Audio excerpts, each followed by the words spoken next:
Well, here I am, back again. Yeah, I know I've been away for a while. I'm just gonna take these off while I'm talking to you so I can actually hear myself.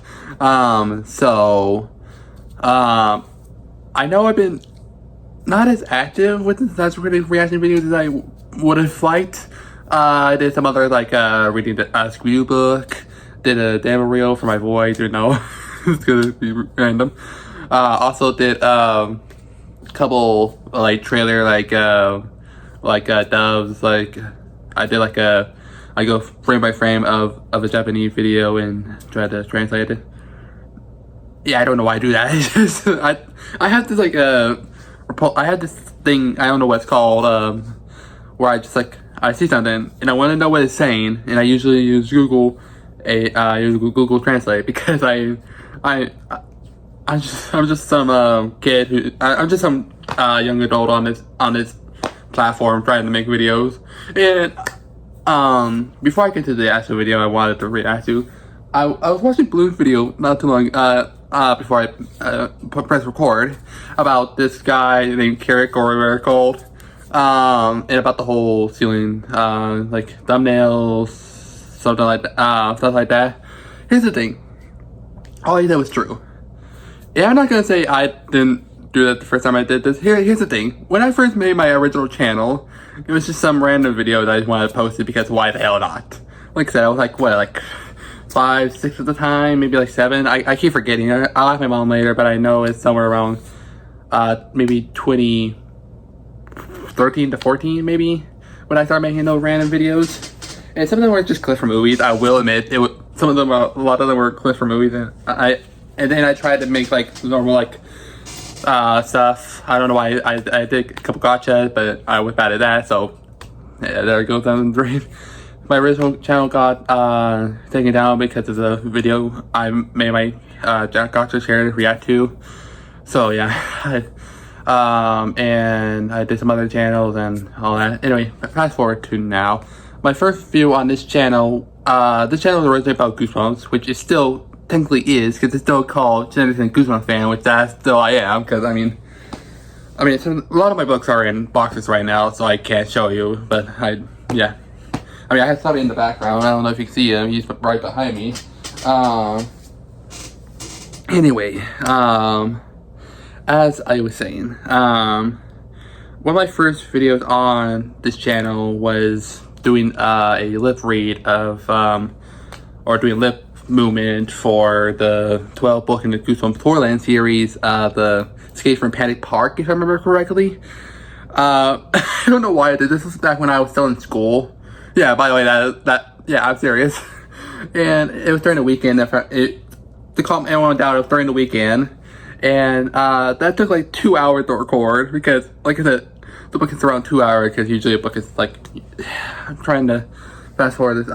Anyway, most of my videos from then on were about usually Goosebumps, because there's like some shorts about it, some like clips from old like bumpers from channels, like you know what I mean. Some of the videos I do are usually clips, which a lot of them have been taken down because of obvious reasons, because I didn't want to be like that anymore, even though it still kind of is once in a while, because my brain is just too tired to even care about doing anything anymore now.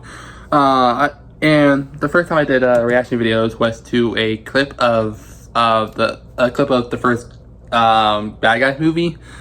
I'll play like right here, somewhere here. But yeah, that was my first reaction video on a new channel, and people seem to like this. There was not a lot of like views on it, which I don't really mind, because I'm just doing this for fun at the time now, because I learned my lessons from my old channel.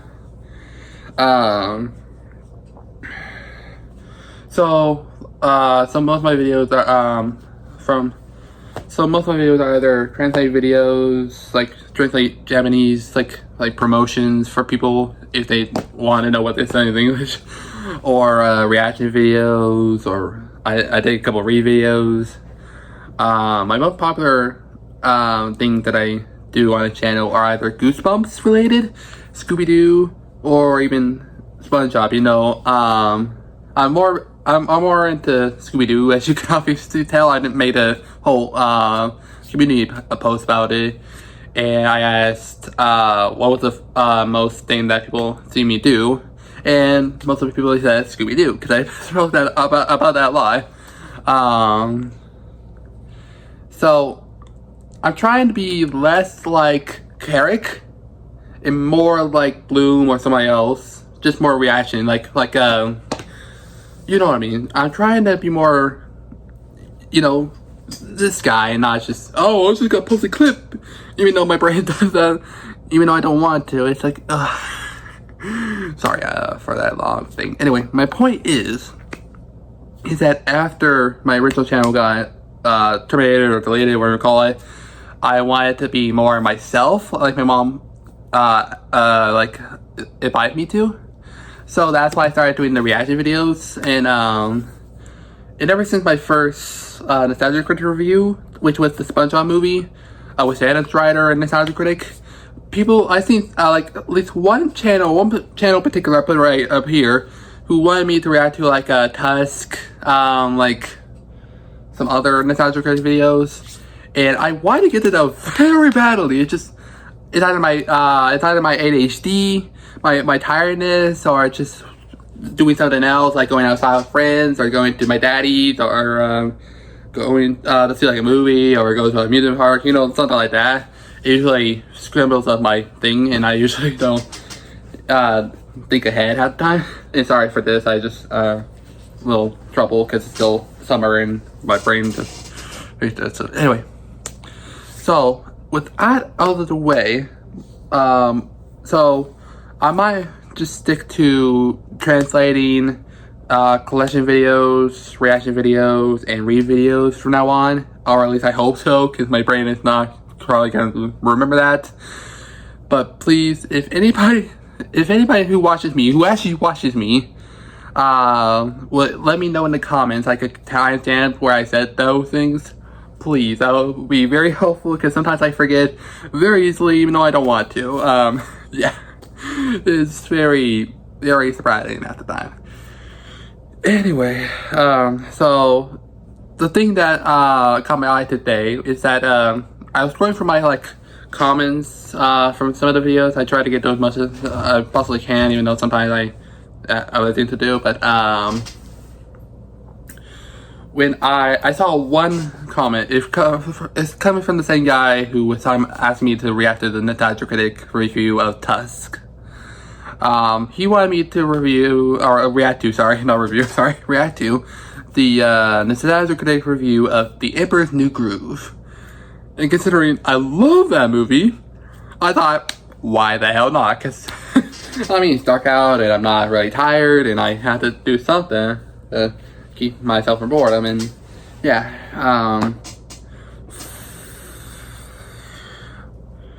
yeah, I might put like a bookmark for like the intro and talking and the reaction and the outro, because I didn't want to bore anybody who wanted to watch just the reaction. So yeah, I do that after I post it.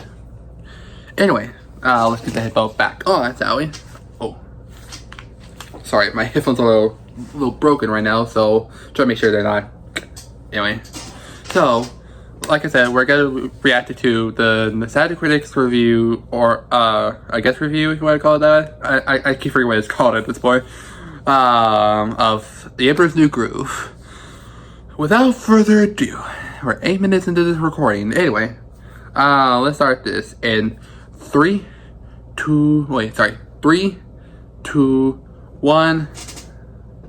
Come check us out at Planet FunCon in Iowa, June 27th. I wanted to go there. I wanted to meet this guy with you after doing all these videos. Yeah, I've been a fan of them for a long time. Oh yeah, I forgot to do the short intro at the time, sorry.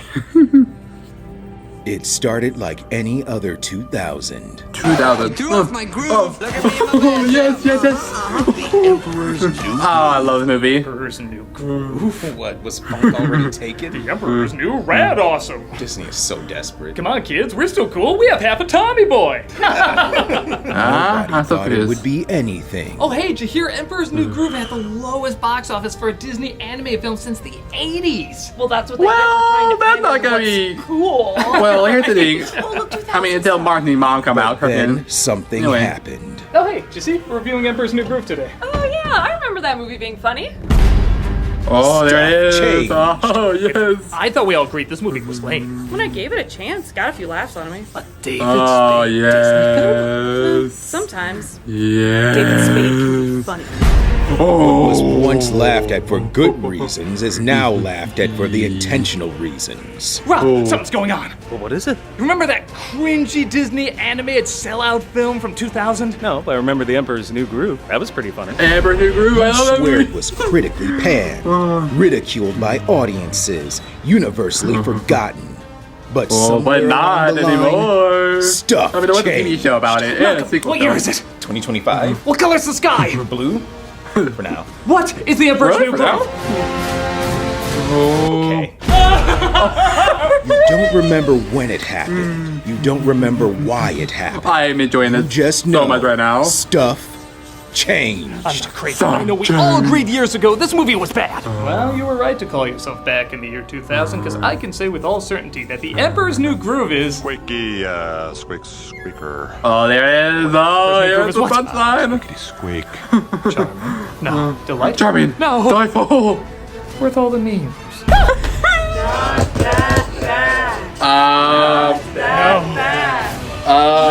Hey. Can we not right now? Not that bad! Nostalgia Jesus Critic is in desperate need of real problems. Hey, Fair that's enough. not called for. This shit was weird. Shit was weird. Have you seen the film? Public opinion changing about film is nothing new. But in the case of The Emperor's New Groove, this wasn't a bad movie that people started off hating. It didn't even get that far.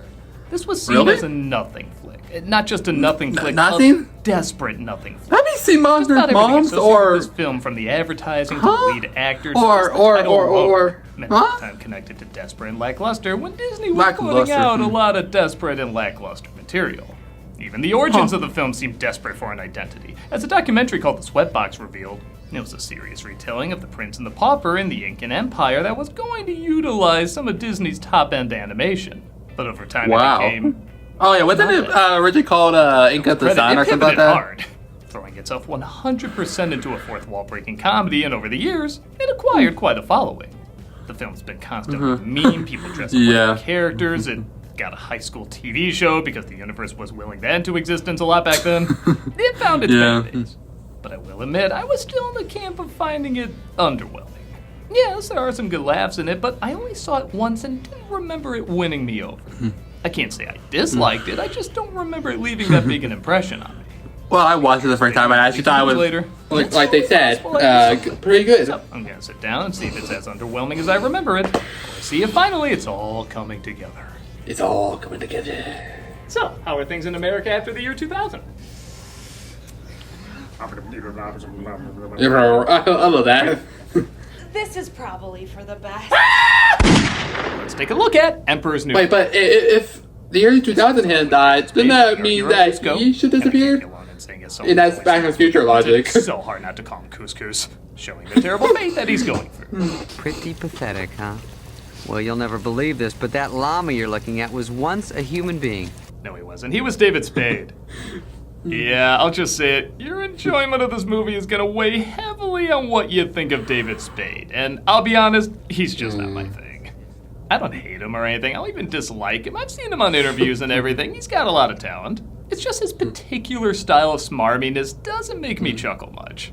Like, you know, I don't know why. I just read I him out as anything funny. I don't know why.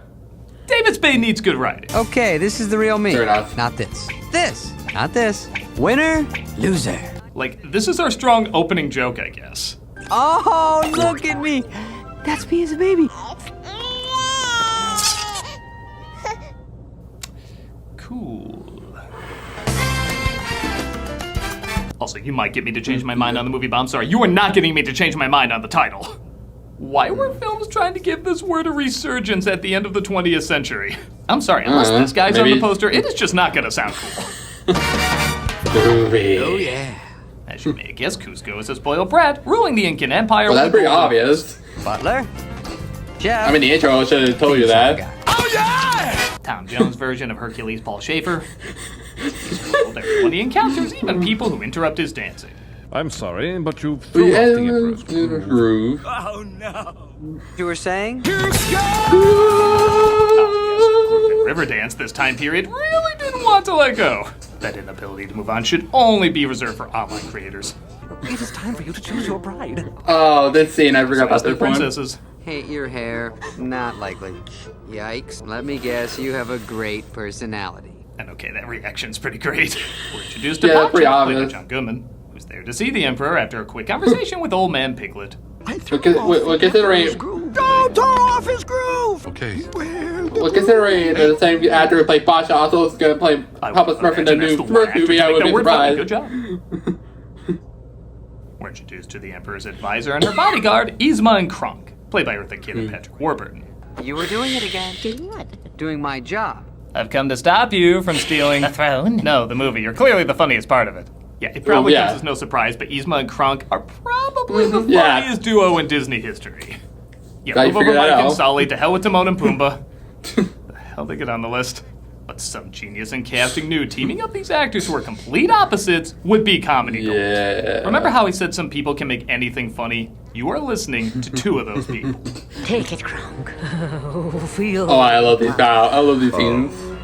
I could feel it. On top of that, their animation is stellar. The comedic timing for their slapstick is some of the best out there. All stemming from Yzma's intelligence and weak body, clashing with Kronk's strong physique and peanut brain. The poison for Cusco, the poison chosen especially. Kill Cusco, poison. Fat poison. These characters are so well laid out. Not only does Yzma have comically long nails, but her eyelashes have comically long nails. Who thinks of that?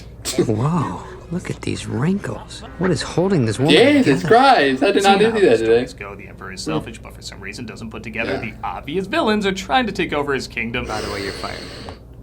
Alright, that's kind of refreshing. And we see Pacha has a meeting with Cusco. You got a pretty sweet little setup there on top of that hill, don't ya? I just wanted my opinion before I okayed the spot for my pool. Correct me, but he is Aladdin shrunk in the wash, right? I guess I do kind of like they make their main characters so evil, even the villains look friendly by comparison. Welcome to Cusco-topia, my ultimate summer getaway. It's my birthday gift to me. It'll cost the equivalent of one Disney anything. Just crushed. This village is about to be crushed, and speaking of crushing, Yzma's doing the same with statues of Cusco's head, plotting her revenge. How did she find all of those? That's what I want to know. How did she find all those busts? Is there like a room that's full of this is pretty much how the development of the movie went. Pull the lever, Kronk. Why do we even have that lever? Who even thought to make the crocodile bark? Every scene with them, I just discover more and more comedy. I'll just poison him with this. Our moment of triumph approaches. I'm gonna sing a fantastic song that'll get cut because it didn't match the original story. Seriously, just change the lyrics. That song should be in this. I am one hungry king of the world. Despite firing them, Cusco accepts Yzma's invitation to dinner because he really can't imagine anybody disliking him. So... Oh, of course. That makes too much sense. Oh yeah, everyone loves me. So you may have noticed this movie, by Disney standards, is a little cheap looking. Ironic because this actually did cost more than usual. A lot of that is probably due to the retooling, as, again, when you know the production's history, it's amazing it even made it to a release date. But the film thankfully does embrace its cheapness. If it can't be expensively epic, it can at least be comedically stylized. So, what are you gonna do? I mean, you've been around here a long time. Jesus, I forgot how random this could be. Poison him, but he instead turns into a llama. And the reason is... I wonder how that movie would go if they actually did poison him like they wanted to. It probably just ended. You know, sometimes a good Mad Magazine fold-in is all you need. Yzma orders Kronk to dispose of the Emperor and... Guess where I am right now? In the bag. Stop talking over their scenes. You do not interrupt Patrick Warburton's voice whenever it's doing anything! Yeah, trust me, that's Kronk gets second thoughts about drowning. That's one of the rule amendments. That's been done to death, but again, some good acting and odd reasoning give it a fresh spin. Number one, look what I can do. Well, what does that have to do with me? No. He's got a point. Hear me out. I think the Angel and Devil need their own Disney Plus show. He decides to save them, but accidentally tosses him. I would actually watch that if that were true. But to tell his family, their whole village is going under. 2 seconds here. I'm the one in the cart, remember? This story's about me, not him. Is it too late to red pen David Spade's character out of this? Again, I can't even pretend I hate him, but after these two, it's kinda like having KFC after Popeyes. You're just gonna notice what doesn't work more. No touchy. Pacha finds Cusco in his bag, and Cusco assumes that Pacha's the one who kidnapped him and turned him into a llama. Oh, wait. How? You're like half my act in the 90s. You look good, all things considered. I want to get out of this body, wouldn't you? Now let's go. Pacha says he'll go back to the palace if he agrees to build his summer home somewhere else. Cusco refuses and tries to make his way back by himself. Of course, I wouldn't be surprised. The jungle is far more dangerous than he thought. Okay, I gotta get 2 points. No kid's gonna understand a fly reference. Funny enough, the most frightening animal in the jungle seems to be a squirrel. Huh, I don't know that. Squirrels don't have balloons. This is stupid. It's a cartoon! I do really like the look at it. Why do I tell one of those adults is like, Facebook killer from Breaking Bad. He has murdered before and enjoyed it. They run through clearly the leftover background from Tarzan when Pacha decides to swing in and save it. Why does everybody keep having a change of heart about this character? Don't tell me. We're about to go over a huge waterfall. Yep. Sharp rocks It's on Bring it on. Okay, to this constantly overused trope's credit, this was kind of a new joke back then. A sorta he's behind me, isn't he, of the early 90s. Tired now, but kinda new at the time. Your Highness, can you hear me? Cusco doesn't seem to be breathing though, so Pacha gives him mouth to mouth. Really? I just assume there's already confusing fan art of him mid-transformation. The internet doesn't need more material. Oh, I don't need to think that. Come watch me play Resident Evil 2 every Friday on Twitch. I've never played a Resident Evil game before, so it should be pretty fun. We also have content 5 days. If you're really good at gaming, then yeah, it is. When you're someone like me who can't do crap. Lets it slip that Cusco might still be alive, so Yzma says they have to journey to the forest to finish the job. Now let's move. Oh. Tipo, what is it? The villain scenes are over. Now the rest of the movie has to keep going. Pacha's kid said he had a dream about his father being in danger, and he isn't far off. As Cusco agrees not to destroy his village, but quickly reneges when he thinks he's made it home. You're gonna leave me here? Well, I was gonna have you in prison for life, but I kinda like this better. Again, this guy is so unlikable, but I will admit it is a little refreshing seeing a Disney lead be this awful. We really do need Moana cooking the chicken or something. Anyway. Which collapses, so they have to find a way back up the hill. Push against my back, and we'll walk up the hill. Ow! You did that on purpose. Yes. Okay, Yes, he did. Delivery on him. It only took 40 minutes, but we got there. You know, it's a good thing you're not a big fat guy, or this would be really difficult.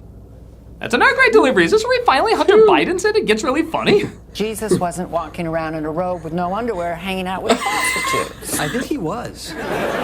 Wait. I do like his redemption is both really quick and really slow at the same time. Like he goes back on his promise a lot, yet he still saves Pacha. He also says he's still destroying their village, but Pacha says in their 4-day travel he thinks he can change his mind. It's complicated, but also believable given what we know about these two. Knowing later, I've got a heartbeat. Oh, come on. It'll be like when you carry most of the counters. Pacha disguises Cusco so he doesn't draw attention. Ew. Looks like Yzma and Kronk are eating in the same restaurant. Hey, don't I know you? I don't think so. Wrestled you in high school. I remember that. No. It's kind of funny seeing Dan from Roseanne and Putty from Seinfeld together in an animated kids comedy. Twice. Is there or is there not anything edible? When both tables have an issue with the chef leaves, and as you'd imagine, hijinks ensue. Wait. Can I order the potatoes as a side dish? I'll have to charge you full price. Hey, how about a side of potatoes, my buddy? You got it. You want cheese on those potatoes? Thank you, Kronk. And I'll have the French farce, thank you. Yeah, this is very basic farce, but because it's animation, they can get the timing down a little quicker and sharper, resulting in our heroes escaping by singing a birthday song on Yzma. Happy birthday! It's your birthday! No, seriously, these need to be characters you can rent for kids' parties. Pacha says Yzma and Kronk are in the restaurant, and Cusco confuses them for trying to save him. You don't want to take me back to the palace. You want to keep me stranded out here forever. No! Yeah, this is the lame misunderstanding that usually makes it into these. I told you. I told you this was gonna happen. Save it for the third act. Oh, we're in the third act. God, this movie was fast. There'll be no more diversions until we track that llama down and kill him. They split up, and eventually Cusco learns that Pacha was right, and they're trying to kill him. There it This is where the is. film started, where the current version of Cusco actually disagrees with the narrator version of Cusco about who was wrong. Give it a rest up there, will you? I'm just telling them what happened. Who are you kidding, pal? They saw the whole thing. They know what happened. And I know this is gonna sound weird, but I could have used more of that. Yeah, fair enough. Something weirdly I'll let you see that. cool about all this. Even the way he delivered it felt. I mean, considering really that, dramatic. considering Nostalgia could have done that in some of his videos. Now I'm not Especially kidding when like, I say, had they done yeah. more with this, like Kermit talking to himself in the Muppet movie, or Remy talking to his imagined version of the chef in Ratatouille, I think this could have been a unique way to do some character development. I can And see yeah, that. this is usually where I say the film drags on and takes itself too seriously, but honestly, it wraps up the lame moping and doping sequences pretty quick. Did you ever be a llama? Yes! Why do we think there'd be funny material with this? Who knows anything about llamas? Well, it's this. What about this? The guy at the restaurant who took the emperor. Oh, yeah. Oh, yeah. It's all coming It's all together. coming together. There's nothing I can say that can top the funniest meme you've seen with this, so here's my personal favorite. Luckily, Pacha gets his wife the news, and they plan to get rid of them while our heroes make a run for it. Hey, was it a good idea to leave your family with those two? Oh, don't worry. They can handle themselves. Missed opportunity. He should have said, "You're right, who knows what my family will do to them?" Sure enough, they do have a plan, locking them in the closet, and... Oh, I don't even think I can explain it. You just gotta see it. Yeah, let's see it.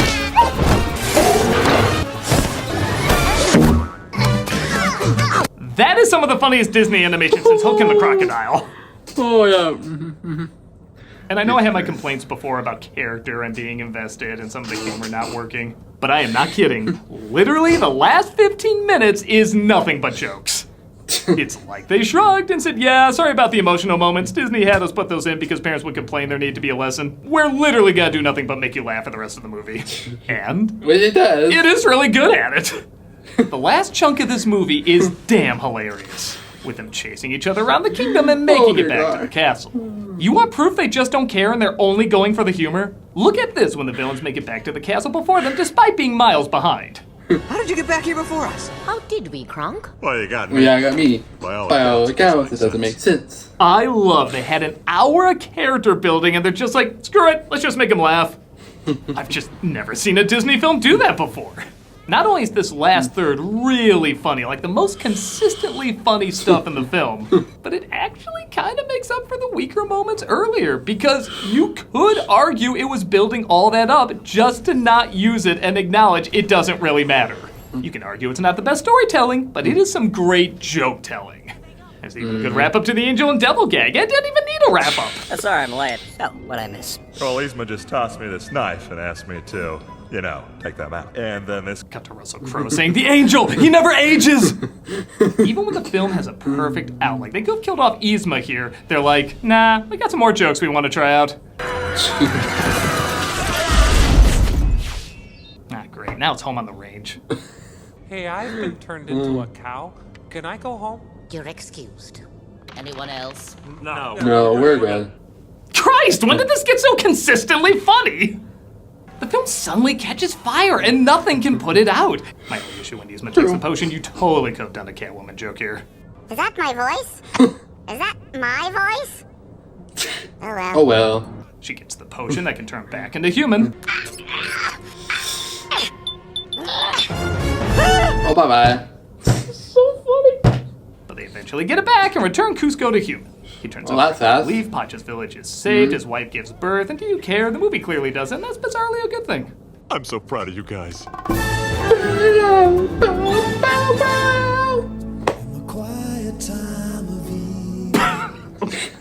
I have no idea if this is intentional at all, but that song clearly doesn't go. That's something you'd hear at the end of Beauty and the Beast or Hunchback, movies that tried. But here, that just kind of makes the comedy even funnier, like the troll cherry on top. Okay, whew. That was The Emperor's New Groove. Oh boy, I love that movie. I think I see it now. Yeah, see, he knows it now. Most of the movie, I was writing the same opinion I had on it years ago, which was I love the villains but found everything else underwhelming. So basically what you had with the underestimated the ending of this film and how funny it was. Again, it isn't that they saved the best material for later, it's that they did a complete 180 and in such a humorous way, it suddenly makes the mere existence of the weaker moments funny. I'm still not gonna pretend it's one of the great comedies. There's lots of moments I can point to that don't work, but it is crazy quotable, has some great slapstick animation, and honestly, I can't think of many anime Disney films that commit this hard to the humor. There's certainly been Disney comedies in the past, even ones that break the fourth wall, but to joyfully stop focusing on the story and characters and completely go for laughs is surprisingly admirable and, no surprise, really funny. Yeah, I think it's grown on me. I think I understand the appeal of it. It isn't just the See what I mean? I told you. It's an intentional abandonment of traditional Disney or an unintentional one. They certainly figured out in the long run how to keep us laughing years later. I'm a nostalgia critic. I remember. Why are you guys still here? Nothing. Looks like you're waiting for something. Maybe. Hey, by the way, that wasn't cool you taking out the 2000 version of me. For all you know, that could result in now I see what you're waiting for. Told ya it's gonna be Back to the Future.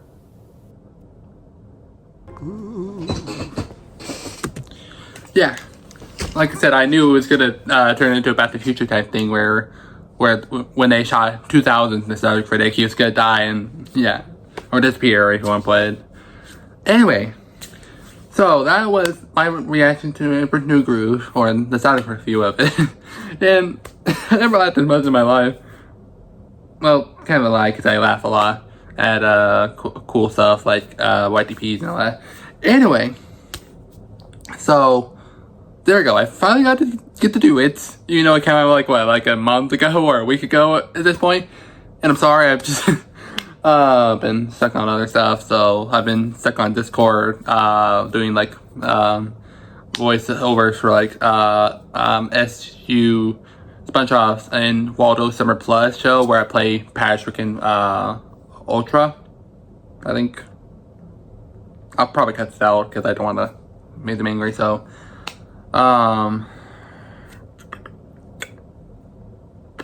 anyway, so that was a very good video. I want a better reaction video, but I'm a reaction YouTuber, which is very hard for me because I have like the smallest attention span. I just sit there and go.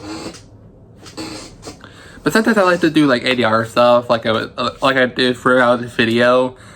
So if you're gonna tie that down, saying, "Oh, he's just another one of those reaction videos," he's basically like a cyber wolf. No, I usually have ADR, and I have a slow attention span half the time.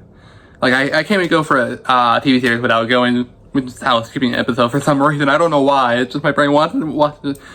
Anyway, my point is that I am glad I'm doing this more and more, where I'm doing like stuff that I love to do, like reading for you guys, or making subtitles for like videos you can't understand, or even guest reacting. Yeah, and the person who keeps like commenting on these videos, thank you for letting me for suggesting me stuff, because I do love doing this stuff. It's just I usually either forget it or just have too much stuff on my plate to do it.